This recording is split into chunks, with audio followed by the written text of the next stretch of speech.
Welcome, everybody, to another edition of the Exes podcast. I'm Scott. I'm Therese. And we are the Exes, and we're here to talk about relationships. And sometimes we do a little crime talk, and sometimes we just get on here and bitch and moan and hope that everybody else wants to join in and do that with us. If you are watching live, certainly put your comments in. If you're watching on Facebook, comments, YouTube, LinkedIn, wherever you're watching, put your comments in. We'll see them. And we can answer your questions or have you join us in the conversation. But first of all, Therese, how are you up there in the great white north? I'm good, but it's not white yet. It's not white yet. It's not snowing yet. No, we are summer. Yeah. But it's good. How are you? Dying down here. It has been, they're saying it's the hottest season ever. Like, in history, that recorded history, but we've got it's every week we're getting like 6 days a week are heat warnings where you shouldn't be working outside or doing things outside. It's that bad. And they have what's called the heat index down here, where it might be 95 degrees or 92 degrees, but because of the humidity it feels like 110 115 degrees. So basically, you walk out, you take a shower, you dry off, you get yourself all pretty for work, you walk out, and you're soaking wet by the time you reach your car. Yeah. So, now, has it been warmer than usual up there, or is it pretty standard right now? I mean, we've had a few pretty hot days where they did have a little bit of a warning up here too. But all in all, it's pretty. I mean, it's pretty decent. It's in the 80s. It's comfortable. All right, that's awesome. Hey, look who joined us right off the bat. It's our friend Debbie, and Debbie Bettendorf. Hi, Debbie. And she's saying, "Hey, Scott. Hi, Therese." And Debbie, thanks for joining us. Everybody remember to check out Debbie's show. Find it on Wednesday nights. And let's see, Sandy's with us. Mama Sandy. Hi, kids. Hi. and there's Lynn is with us. Hi, guys. Hi. It just says Guy. Hi, Guy. Well, yeah, no, but there's three explanation points. So it's like hi, guy, hi, guy, hi, guy. So there's one each, and then she threw a heart out there too. So yeah, suck up. Hey, listen. So today what we're gonna do is we've been doing a lot of crime talk, and we've been following our favorite. Yeah, Lynn said, "Oops." We've been following our favorite criminals of all time, including Chad and Tammy Daybell there. And, Lori, Tammy's dead. Lori Daybell. And, Lori got sentenced to prison. She's in prison for multiple life sentences, never get out. And now she's waiting to get extradited to Arizona, where she will face charges of murder for her husband. So we'll keep you apprised of that. There's no real changes in that as far as we know. All we do know is you were saying that Arizona has asked that she's sent there, correct? Yes. They have requested the extradition already. So they have to wait for the governor of Idaho to sign off on it. Okay, excellent. And then find out if she's going to fight it or not. Which, I mean, I don't know how you can. Well, I've heard different. Does she have a right to fight it? Does she have a right to fight it? I have heard some people are saying that she, can fight the extradition, which only lasts a while because eventually you're going to get to that state to face that crime. And then other people are saying because she's incarcerated now is under the state's, rules that she doesn't even have a right to fight it. So I don't know what to believe. I would think they can't really fight it. Well, yeah. You've already been convicted of, 3 counts, pretty much 3 counts of murder, or 2 counts of murder, 1 count of conspiracy to commit murder. But you've already been convicted. It's going to be really tough to say, oh, I shouldn't go there. I didn't do it. It's like, yeah, hey, listen, at this time we all know, you are a serial killer. I mean, at least a family annihilator, if nothing else. Kind of what this falls into. But anyway, so we'll keep you apprised of that, and we should have an answer on that within the next week or two, because Arizona is moving quite fast on this. Mm-hmm. So They Hopefully want her there. And her husband now will face all of these charges, and he'll face charges for the murder of the 2 children and for the murder of his wife, Tammy, who I keep talking about. And I don't know if there's any other charges or any other people that he's killed, but at this point, it's just the 3 of them. So anyway, we will keep you apprised of that and any other cases. If you have any cases you'd like us to follow, you have any crimes you would like to talk about, or if you want to be on the show and talk about some crime, or very much like crime, you want to talk about relationships, we can do that too. It's most relationships, at least the ones that Therese and I have been through, could be classified as crimes. Am I lying or not? No. Yeah. So what we're going to talk about today is what we've learned. You know, my birthday's next week. Wow. Your birthday is Monday. How old am I going to be? 57? Yeah. 57 years old? Yeah. Wow. Pretty sad. Debbie says, oh, my daughter should come in and chat crimes. She is into it.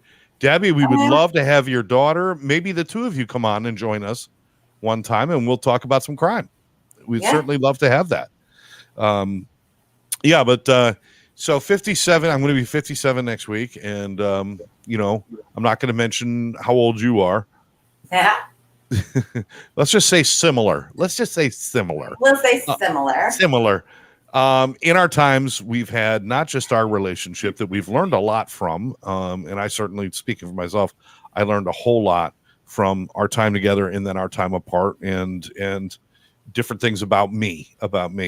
But there's also things I learned from my other relationships. I've been married before, twice before, you know, other relationships, and I've learned quite a bit. So we thought we'd talk about things that we've learned, good, bad, or indifferent, from our relationships in the past. Now, you brought this up. Were you thinking about something specific, or what brought this to your mind, Therese? Well, I have to say, one of the girls I work with, she tends to ask a lot of thought-provoking questions. That's a nice way of saying she's annoying. That's a nice way of saying she's... No, she's not annoying. Okay. So I've been thinking, now we both got married the first time, like almost in the same time frame. I was 20. I was 19, the first time I got married. So I was married in 86 the first time. All right, so I would have been 85, I guess, or I might have been no. I was November of 86, so yeah. Oh, okay. I was like in May of 86 or something like that. So okay. I have come to the realization that probably, well, I was too young. I do know that. And that's, you know, that's nothing on him. We were both young. But I also think that part of my wanting to get married so young was kind of like, you know, I looked at him as like the provider. He was stable. He had a close-knit family. I had none of that. And I think I kind of relied on him to kind of take me away from all that. And that's not fair to him at all. That's a big ask for somebody. So, now let's put it out there that you and your first husband have actually not only found a way to parent together after the divorce, you actually have become somewhat friends. I mean, you're not besties, you're not going out and doing things together, but if you see each other, you're very cordial, you're very friendly, you care about each other. If there's a problem, you call each other, whatever. So so I just want to put that out there, that this isn't the kind of thing where, you know, it was you walked away and it was horrible afterwards. I mean, maybe right away it was, but yeah, I mean, it did take a couple, 2-3 years, you know, to get to that point, but yes. Yeah. And, you know, so that's good, because as you're explaining what you're saying about you kind of went into this thing, you're not saying he tricked me, he trapped me. It's not his fault or anything, but what he had, he seemed like the adult life that you wanted to live. Is that what you're saying? Yeah. Yeah. And then, you know, shortly, I mean, and then once we were pretty newly into it, I realized we kind of had two different ideas, you know, but that's here nor there. Well, But no, I me think that's going into important it, though. I think it's important because when you got together, um, you had an expectation, and I'm sure he had an expectation, and it mhm, probably didn't take you long to figure out they're not the same. correct. They're not the same. He wanted that. I'm a little bit younger than he is. And I think he just looked at kind of like what his mom and dad had, very traditional. I would work until I had kids and then I would stay home, cook the dinners, blah, blah, blah. That's not quite me. I need Ah, some outside job. I wanted to go to nursing school before I had kids. So therein lied some differences right off the bat, like the first year. we got home from the honeymoon an hour later, and it was like, wait a minute. um, so, so you discover these differences when you were young, and I've got a very similar story for my first marriages. When you're young, I think a lot of people, when they get married when they're young, it's more about I want to become something instead of I want to spend my life with this person. It wasn't like it wasn't like I was looking at my first wife, Debbie, and saying, and I cared about her as much as I could at the time, because as a 19-year-old, um, but I thought getting married would make me an adult and would make me a responsible man. And I would step from that kid on a motorcycle to, a responsible homeowner and all these things. And I was going for the whole picture. I wanted to be, you know, the father knows best kind of guy, or I wanted the Brady Bunch. I wanted family. I wanted this. And I realized when I got together, after we were married for a very short period of time, it took very little time for me to figure out. I think you got to kind of like the person that you're with for this to happen, first of all. And we really didn't like each other that much. And and what I wanted wasn't just going to magically happen. It's like we got married and all of a sudden I found out I'm still the same guy, but now I'm stuck in this situation. Mm. I mean, did you have any of that kind of feeling or? No, because I wanted to mature and grow. I mean, I was maturing and growing, and it's just, that was not exactly the way he wanted it to go. Like I wanted to be an adult. I wanted to be independent. I had started that. I got my first car when I was pretty young. I just, I got a full-time job when I was young. I wanted to learn and I wanted to grow and I wanted someone there with me, but we kind of grew apart, I guess. From our differences, we kind of grew apart. So I got you. I just I think the differences were too much with her and I. I liked breathing and she didn't like the fact that I was breathing, so it just didn't work. But how long were you married? You weren't married very long. Well, yeah, I was just going to ask you the same question. So I'll start. My first marriage, we were together. We got married and we were together for about a year and a half. And then it took, even though we separated, it still took, I think, a year and a half to get the divorce and all that stuff.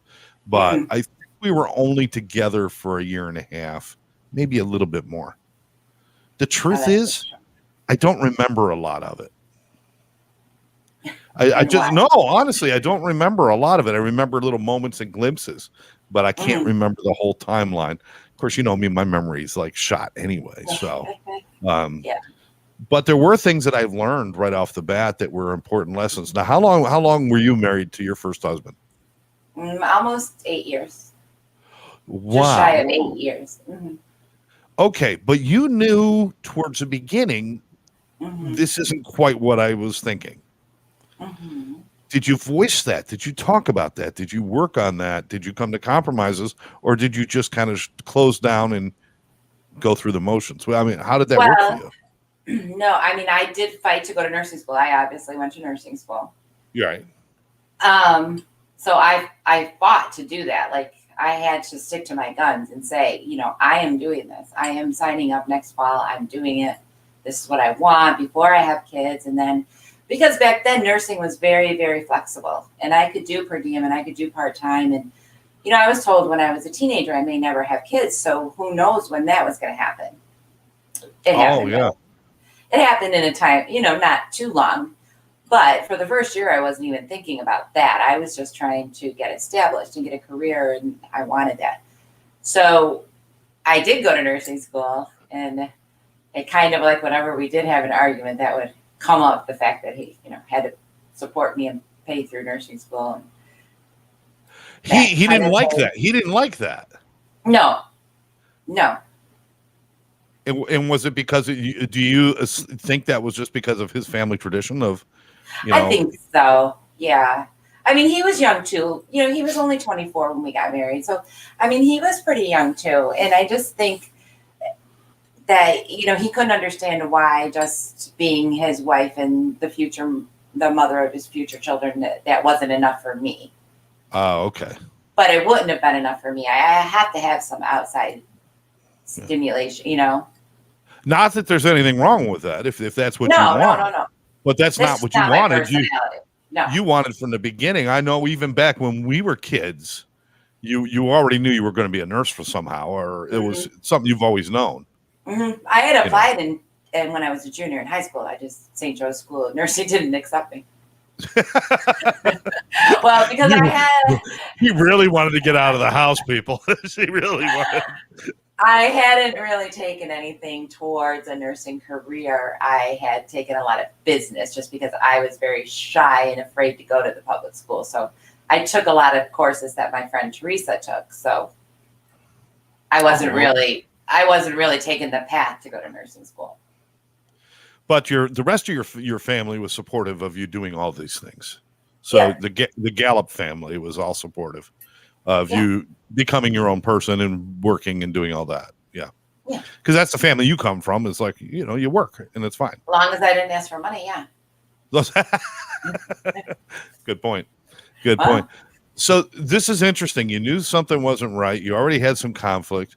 I like the fact you said you weren't sure you were even going to be able to have kids because, and then then somehow you find a way to have 3 beautiful women, 3 beautiful daughters. And it's like, apparently you couldn't have boys. That's what you couldn't have. I couldn't have boys. Yeah. It's probably a smart move. I'm telling you.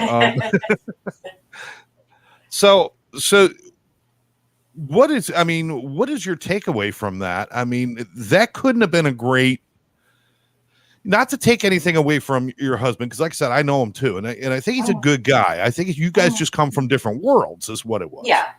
And I've never seen a guy, he loves his daughters and he cares about them. And I give him all the credit in the world for that. I do. He's a good guy and he cares about his family. That's good. But you guys were so different in a lot of other ways. Yeah. What did you learn from that? I mean, that 8 years, there always had to be something gnawing at you saying, I just want to be me, or something. What was that like? Well, I'm pretty stubborn. Well, I know. Yep.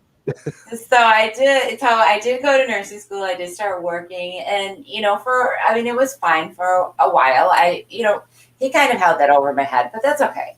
We didn't really honestly fight that much. And we had some good times. We took some trips. We had some good times.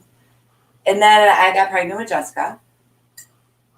And when she was probably like a year or so old, I was like, this isn't really, I don't think this is really what I want. So I've got to figure this out. And, I've just got one child. We'll be okay. We'll make it. We'll be fine.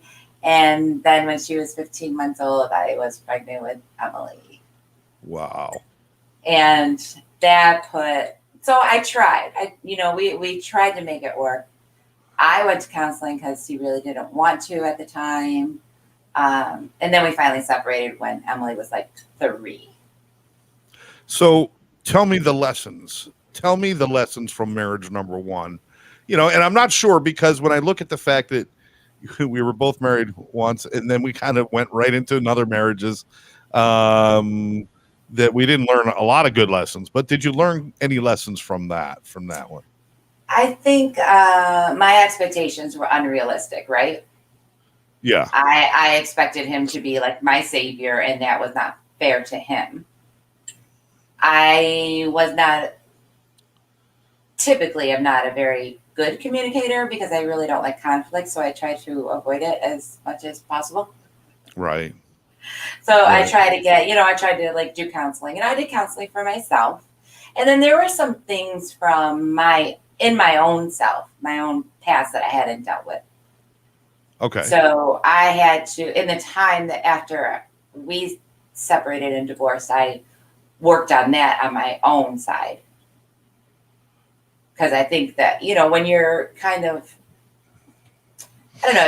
Yeah, I guess, I kind of thought, well, okay, this happened to me and I survived it and I'm fine and I don't have to worry about it anymore.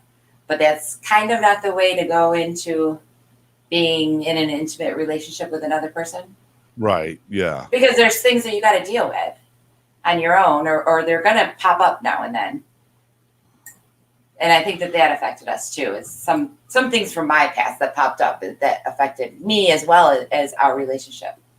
Yeah, and if you're being affected by part of your past, but you still can't talk about that part of your past, it's like, where's all this coming from? And it just becomes, correct. Yeah. Because, God knows with you and I brought a lot of baggage from my own stuff, and I didn't even understand the baggage I was carrying, and it got in between us, and I didn't even understand it. So there was no way to even deal with it. A lot of it having to do with, with my parenting and my kids and guilt and shame and a lot of other things that went along with that. But I don't want to jump ahead too far. Just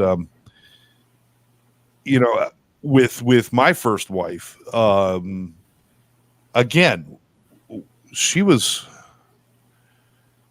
I don't know, maybe 10 or 11 years older than me. And it was kind of, we got married because it was kind of the thing to do. Not so much that we were really excited about being a married couple. It was a very strange thing. What do you mean that thing to do? How did you decide to get married?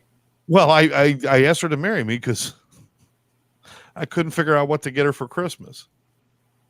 Oh my God. No, that's a true story.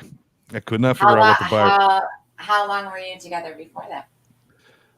6 months. Yeah. And then within 6 months we were married. And and it was a big wedding, big deal. I should have, there was a warning. I should have listened because unbeknownst to me, my brother, Chris, my older brother, got a hold of my shoes from my tuxedo. And he took white paint and he painted on the bottom of my shoes, "Help me." So when we knelt down, we had to kneel down in the church in front of the priest, father, clergy guy, whatever he was. We had to kneel down in front. I didn't even know, I can't even tell you what kind of church it was. It was a big one. A big one. And when we knelt down, everyone in the audience could see it was on the bottom of my shoes, and I didn't even know it was there. So everyone started kind of laughing and chuckling.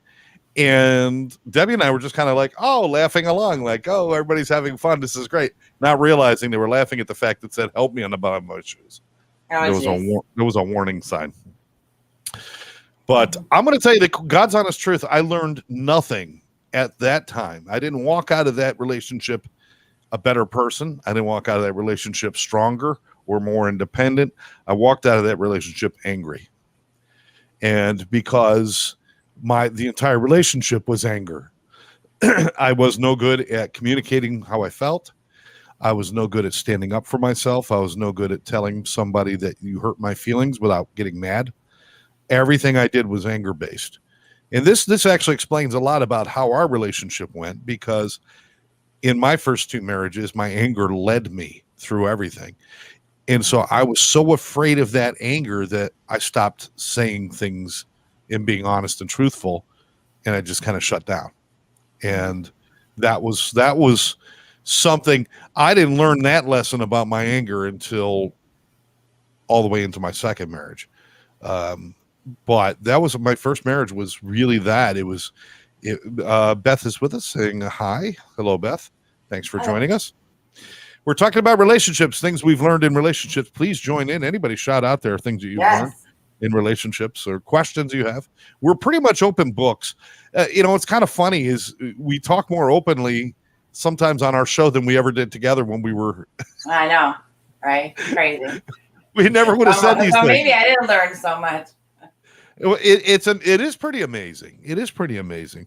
But yeah, I was the moment I got married, I was.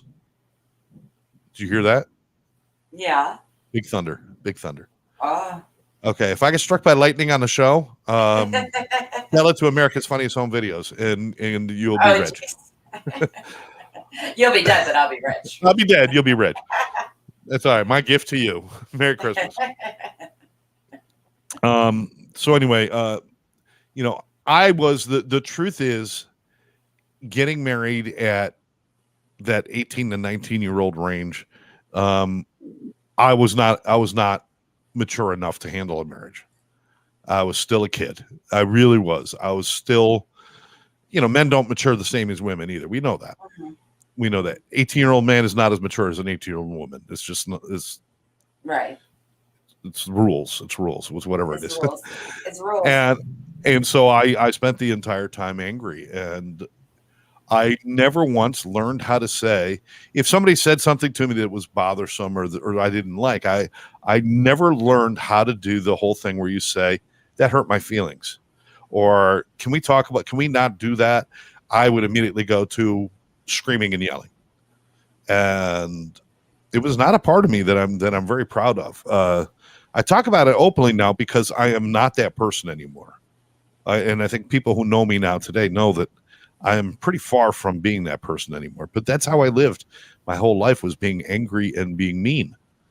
And I was looking for relationships and marriages and all those things to make me something different. I think that's where my biggest lesson was learned. If I'm not okay by myself, I'll never be okay with anybody else. And that's probably the biggest lesson I've learned from those first two marriages. I expected the other person to complete me, if you will, mm-hmm. The whole Jerry Maguire bullshit thing. Mm-hmm. You completely. But if I'm not complete without you, I'll never be complete with you. Yeah, that's true. Because at the end of the day, you still got to be a whole person yourself. And I can't rely on somebody else to make me that. And I always did. I always expected somebody else. I'm marrying you so that you can make me a better human being. And that's not how it works. So does that make sense? Yeah, that makes sense. Makes sense. Yeah. So, obviously, so what happened between, you were married, then you weren't married, and then you were married again. I wasn't married. What was the in-between part? Was there any self-revelation during that time, or was it really more kind of like looking for the next thing to do? I don't want to make it sound like that flippant, but no, I was single for a while. Good. What's a while? Oh, geez. 3-4 years or so. Wow. I say single without being in a serious relationship. I was in a very quick relationship, but it was more of dating. Yeah. Like I knew he wasn't going to be anything but that. Like, it was just somebody to go to a movie with, go to a play with, blah, blah, blah. And so I didn't introduce him to like my kids or anything like that. Oh, okay. And then I did some therapy. I did some group therapy. I was working on myself. And then I met Tara's father. And we dated longer than we were married. Really? Yeah, with you. Yeah. Well, how long were you married to him? 4 or 5 years. 4 years. Okay. Not that long. So you dated him like 4 or 5 years? Yeah. Oh, wow. Yeah. Yeah. Wow. That's crazy. Yeah. It's probably normal. To me, it's like, because I'm thinking about my time in between. I got my divorce papers from my first wife a week before I married my second wife. So, we were planning the wedding while we were trying to finalize the divorce papers. I didn't wait long in between. And, so that in between time, at least you had time to figure out a little bit more about yourself than maybe I did during that time. Mm-hmm. You know? Did it serve me any better? Probably Well, not. that's why I'm going to ask. It's like you've had that time alone. You had for lack of a better term, a failed first marriage. Mm-hmm. All right. You're going into another marriage. You had children now, so you got like more responsibility, and you're going into this, you know, and just from what we've talked about and what I know, it's like, did you go into this with your eyes closed, or were you aware? I mean, what was did you think it was just automatically going to be better? I think that with my second marriage, I think that I agreed to the wedding because I thought, well, okay, so I thought that I could change him, which is, we know this is never true. Ooh, wow. And I thought that when he was with me, he seemed to be a better person. He seemed to make better choices. He seemed to be more responsible. So I thought being with me was a good thing for him. Right. Turns out it wasn't that great of a thing for me. But yes, I did. I mean, and he had a chronic disease. And so there was a bit of that caregiver sympathy type feeling. I got to take care of, I got to take care of this. I got to take care of that. I got to help, So yeah, probably not the best reasons either. And I actually almost backed out, but did not. Oh, really? How close were you to backing out? Like a week before. Wow. Wow. So you went into your second marriage. You dated for a while, then you had some time alone. You dated for a while. Like I said, I kind of jumped right in. I think I left the house of my first wife. I left the house. I left the house. I left all the stuff behind. I got a duffel bag, my motorcycle, and I just left, and that was it. And ended up in a little one-room apartment next to a dentist office, and started dating a girl right away. And we dated for a couple of months, and then I moved from New York down to Delaware, met my next wife, and it was kind of a whirlwind. I never took time to figure out what was different, what went wrong. Now,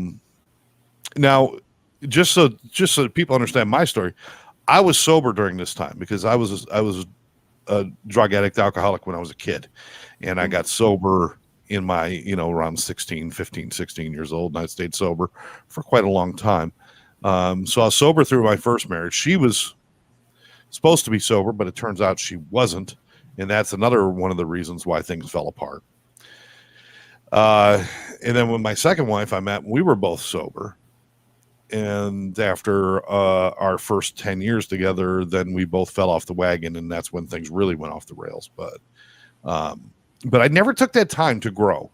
So I had gone from, I'd always been independent. I've always been on my own and do my own thing. I've always worked.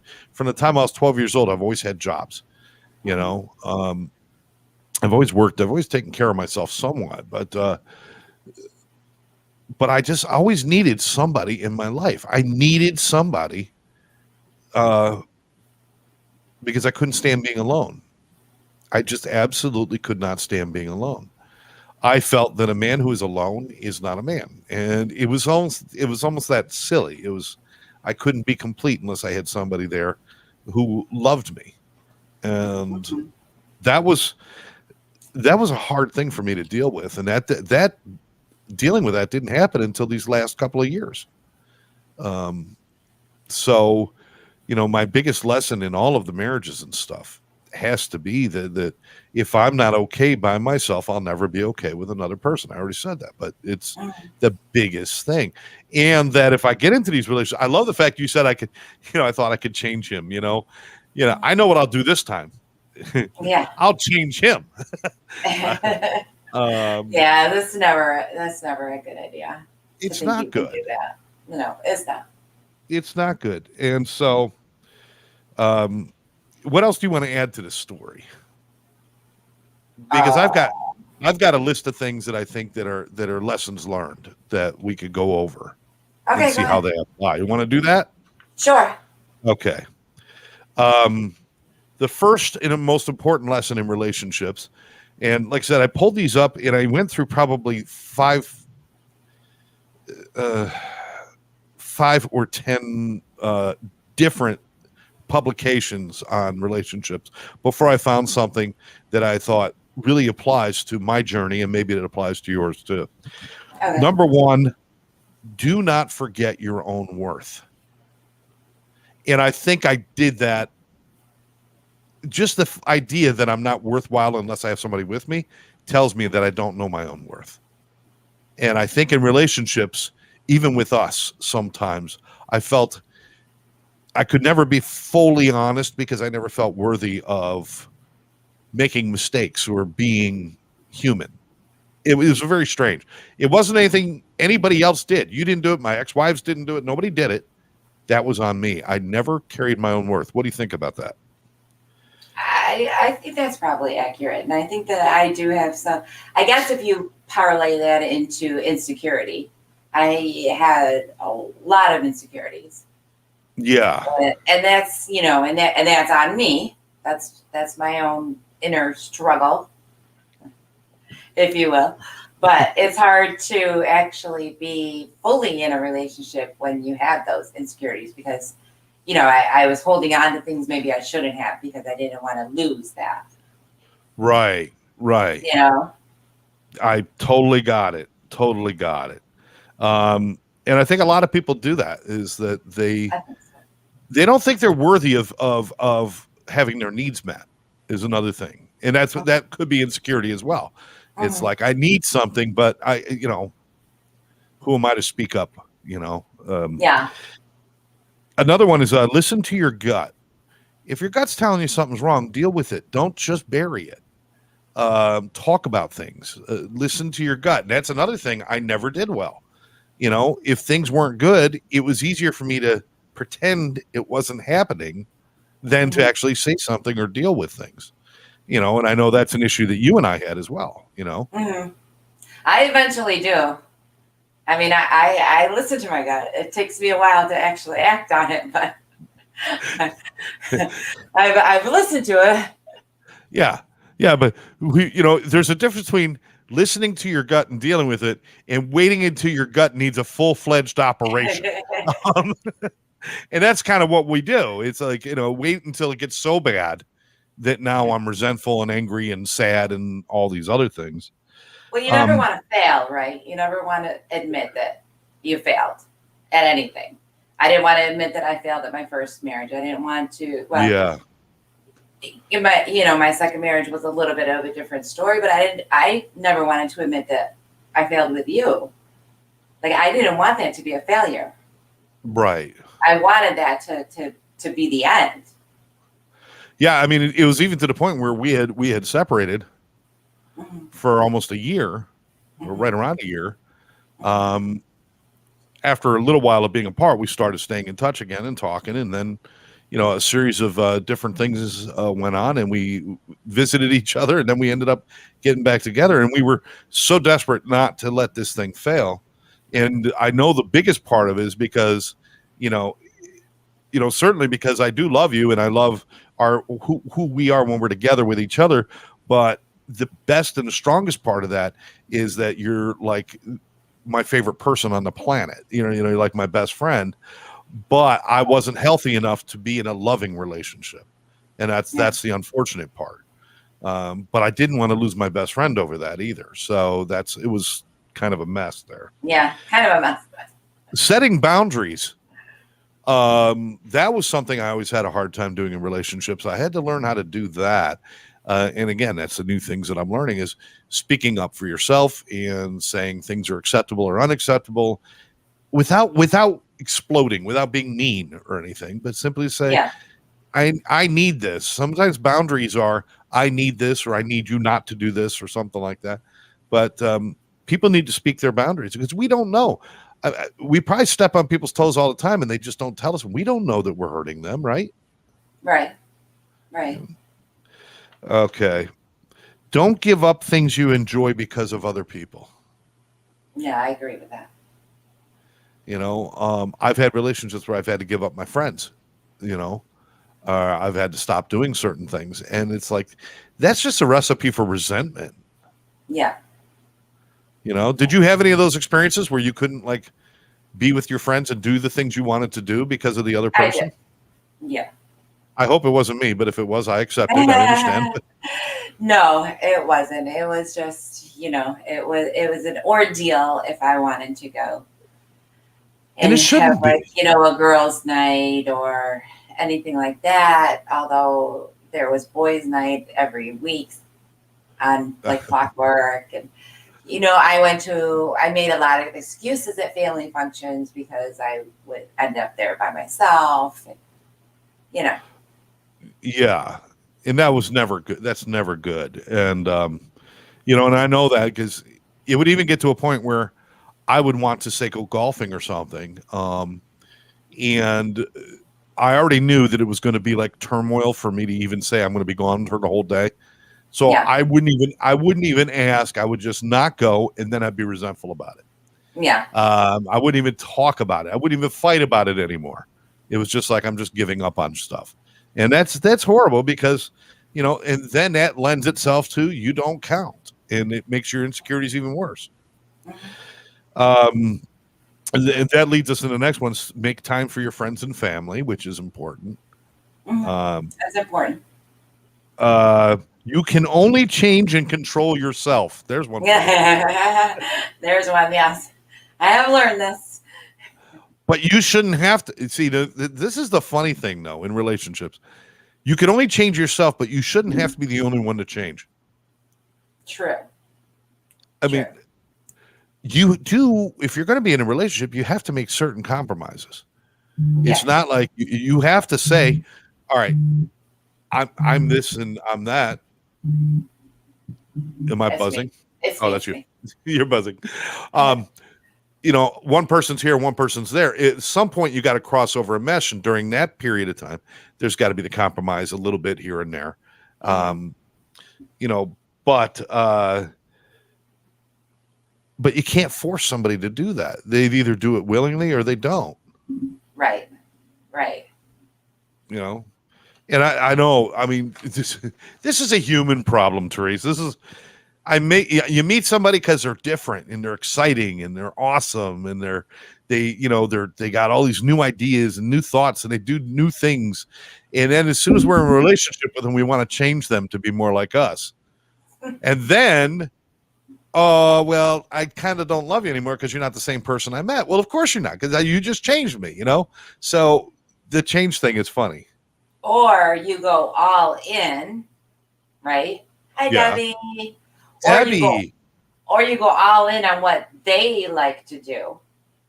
And you completely leave your things behind.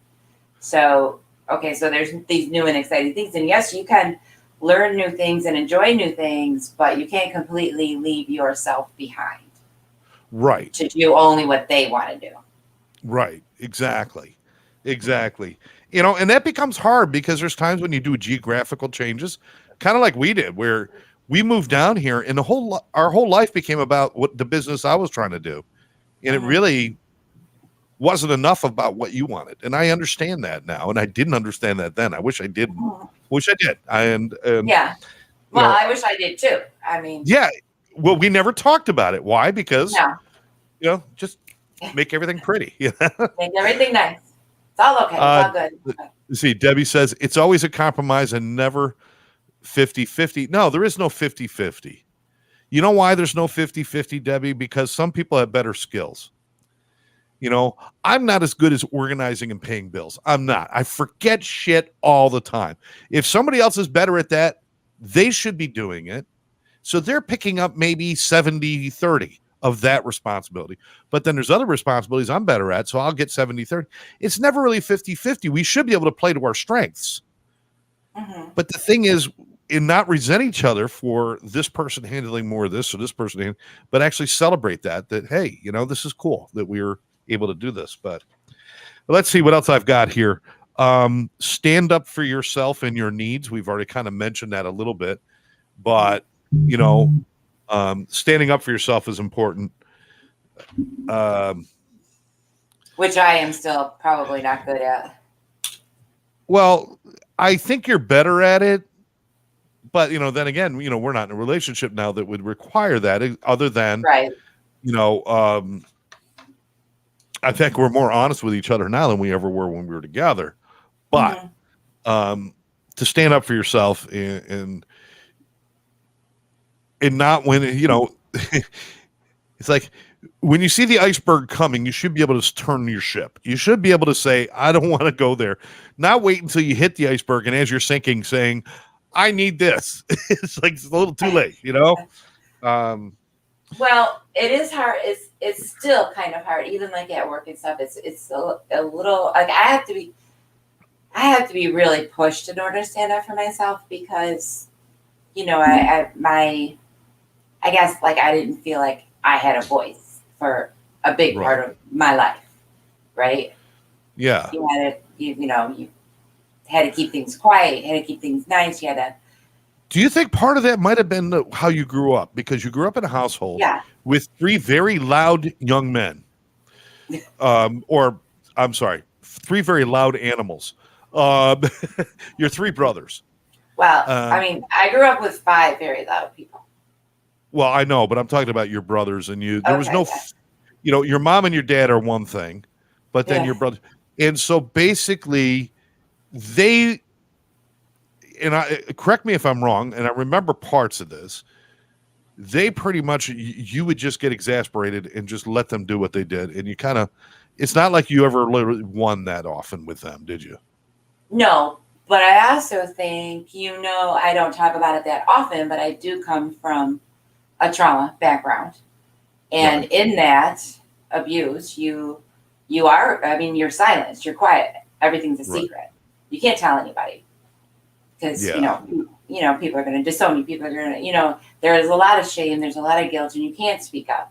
And that's like that. I always fall into that and I try to not anymore, but old habits die hard. And it takes a lot for me to actually say, hey, hold on. I put up with a lot before I actually do speak up for myself. Yeah. And that's a shame. And we shouldn't do that. People shouldn't do that. Because this is another one on the list. You have to come first. If you don't take care of yourself, you can't do the things you want to do for others. A lot of people is like, I'll sacrifice for my kids and I sacrifice for this. And I say, the reason I was not for many years a good father to my children, and I know I wasn't, and I'm not going to blow sunshine up anybody's skirt and say, it didn't mean I didn't love them. I loved them with all my heart, and I still do today. But for many years of my life, I did not take care of myself, which made it impossible for me to take care of them. And I had to learn it's the airplane thing, Therese.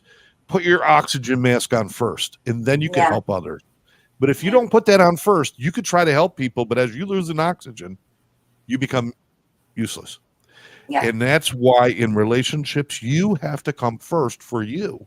You have to make sure you're okay, not make sure they're okay, not make sure everything else is okay. Because when you're trying to make sure everybody else is okay, it becomes this facade. It becomes this, I'm going to say whatever it takes for everybody to be calm and happy.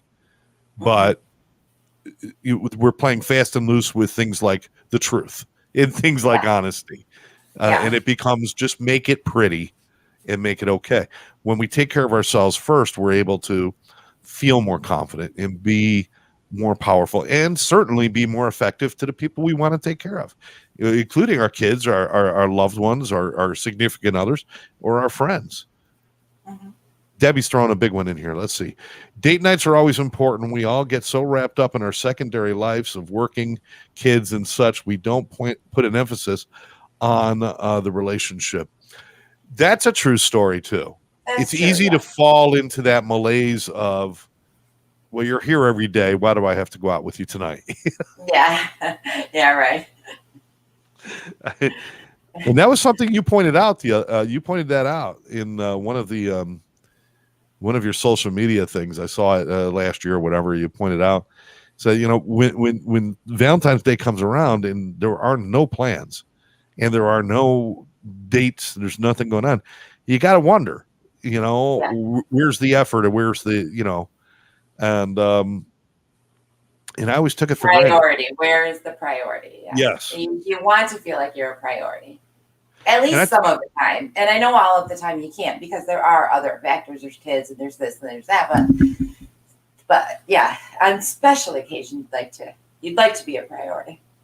And, and I recognize my thing, I remember when I used to tell you things like, well, we'll go out on a different night because it's always so crowded out on that night. Mm-hmm.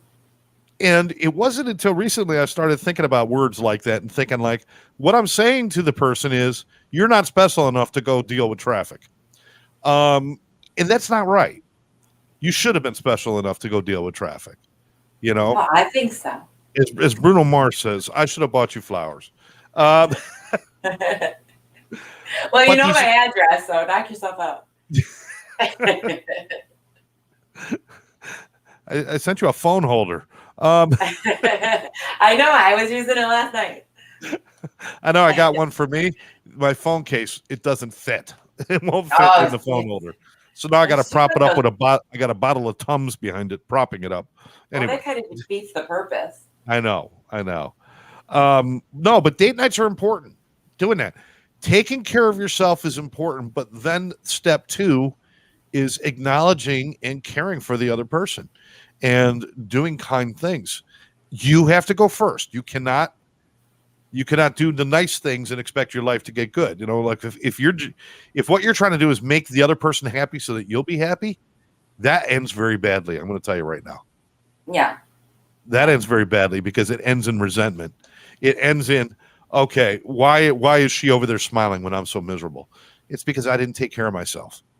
Yeah. So, I mean, there's a lot of things that, that kind of lend itself to all of this, again, not setting boundaries. You have to use your own voice.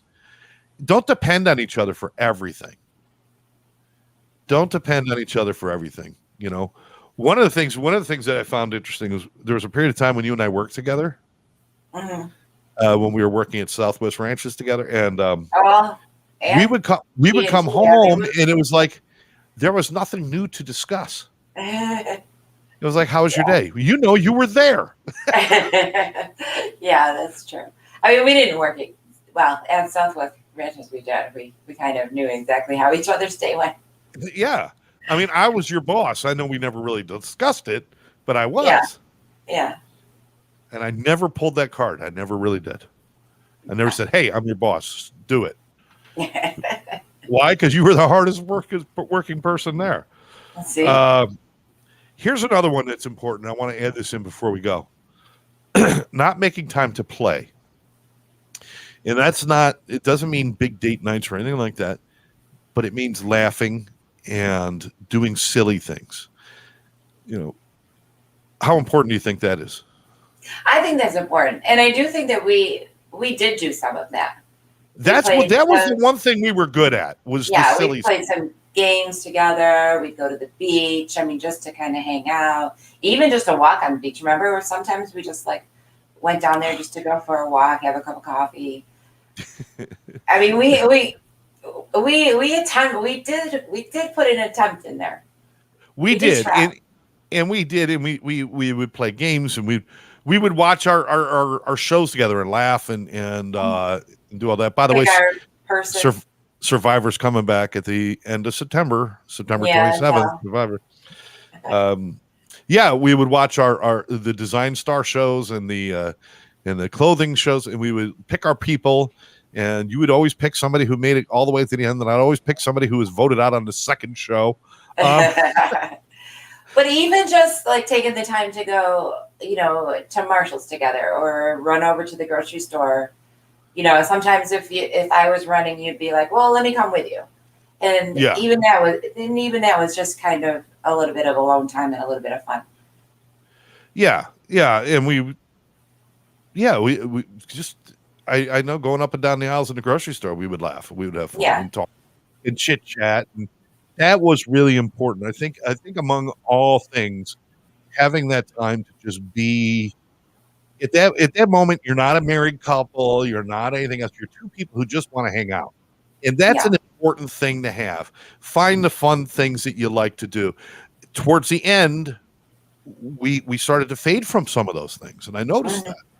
And then the funny thing is after we kind of decided to break up, then we sat around and we played games all day while you were getting ready to move out and stuff. It was like, okay, it kind of took the pressure off, and we kind of went back to being friends again. I think the stress just kind of relieved, and we were able to communicate. I think, and honestly, I think that was probably our biggest problem. Well, one problem is I think I made a decision at a time in my life when I shouldn't have. I had just lost my mother. Tara had just lost her father. I made this big life-changing decision, which they say you shouldn't do, but I did it anyway. Yeah. And our communication, I think, was just, I was afraid to bring things up. You were afraid to bring things up. And so we just ended up just not talking, basically. Well, the funny, we broke up. At that point, we were together, like, I think 6 years, maybe 5 or 6 years. We broke up for like a year. Mm-hmm.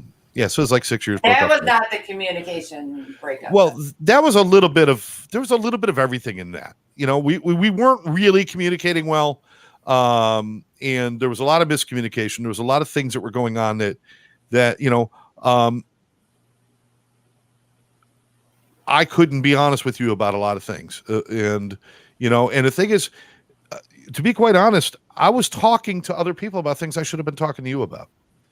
And, I was seeking out other people to share things with because I didn't know how to talk to you. And that was a problem. And anyway, so we broke up. The thing is, what happened was I'm assuming we missed each other. We certainly did, because there was still the friendship. There's still like good stuff there. Then there was the losses, your mom and Tara's father. And we missed each other, and we got back together. But what we never did was fix one thing that was broken from before. No, there wasn't. I don't think there was one thing where we actually figured something out. Yeah, we both said we're going to do it better. We both said, "Oh, we'll do it better," and I said, "I'll do it better." But we never even really talked about it. Not like we have recently, where it's like we could say these things. We could say these things, and and it all boils down to the biggest mistake in the relationships I've had in my life that I have learned is not to be fully honest with the person I'm with, not to talk about my concerns, my worries, my past, whatever it might be. I'm a talker. God knows I'm a talker. Everybody knows I'm a talker. I talk forever. Can't shut me up. But when it comes to being real and coming home and saying, I messed this up, or I'm scared, or this is this, or this is that, or even I'm upset, I never do that. And that's the biggest thing. If I could have done that, I think our relationship would have been a lot different. I think a lot of things would have been a lot different. Yeah. But I wasn't ready to learn that. I wasn't ready to learn that lesson. I had to wait until I was 56, 57 years old to do it. Well, I wasn't ready to learn that lesson either. Yeah, I know. And it was a shame. It was a shame. Fun together allows us to step away from the couple issues and be our true individual selves. You're right, Mom. That's my Sandy mom. You're right. When we were sitting on the beach drinking coffee or laughing at people out on the street or doing whatever we were doing, we didn't think about any of that stuff, and we were authentic. But then as soon as it came back to we get home and we got our relationship problems, we both shut down again. And it was very sad. It was so sad to the point where at the very end, when you said it's not working in this last few months, you have been completely absent. And I said, I don't know what you're talking about. I didn't even notice. And that was the truth. I didn't even notice. It gotten so bad. I didn't notice. I was completely shut off from everybody. Yeah. It took me like 6 months to figure that out. Yeah. What does Debbie say? Huge kudos for the two of you for doing this. Love listening. Love you. Debbie, I'm going to ask you, would you be on a show with us sometime? I'd love to have you on the show sometime. We could talk about relationships. We could talk about fun stuff. We could talk about growing up in Syracuse, New York. We could talk about whatever you want. Yeah. Life together. Yeah, we could do life in the Cuse. We were all there together. And She said sure. So Therese, Awesome. set that up sometime when she find out when she wants to do it, and we'll do it. That'll be a fun All right, thing. sounds good. And we've actually gotten to the end of our show. That was quick. It was quick. Well, when it comes to talking about our own issues, we can go for hours. Now. Therese and I can connect. Yes, you guys are connected. We can connect. Yeah, now we could. Boy, imagine how short this show would have been while we were together. I know, right? Let's talk about our problems. What problems? We're fine. Everything's good. We're okay. Shut up. I know, right? I know. Well, see, it's good though. It's good. Do you realize? I think we got in a total of 2 arguments in our entire relationship. Yeah, we didn't really fight. And that was one of the problems. That was one of the problems. Because it was either everything's perfect or we're going to fight. And we tried to keep everything perfect because we were so afraid of the disagreement. Yeah. We were so afraid of it, both of us. You could tell we were terrified of it. The few times that we actually went head to head on things, it was like 2 deer caught in headlights. We're both like, I'm so afraid of what might happen here. Yeah. And it's okay to disagree. It's okay to fight a little bit.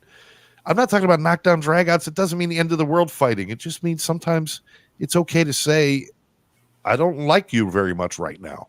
Sometimes it's okay to do that. Let's see. Better have a lot of time if we all get on here. Yeah, that's true. That'll be our 2-hour special Syracuse show. There you go. Growing up in New York. You know what we'll do?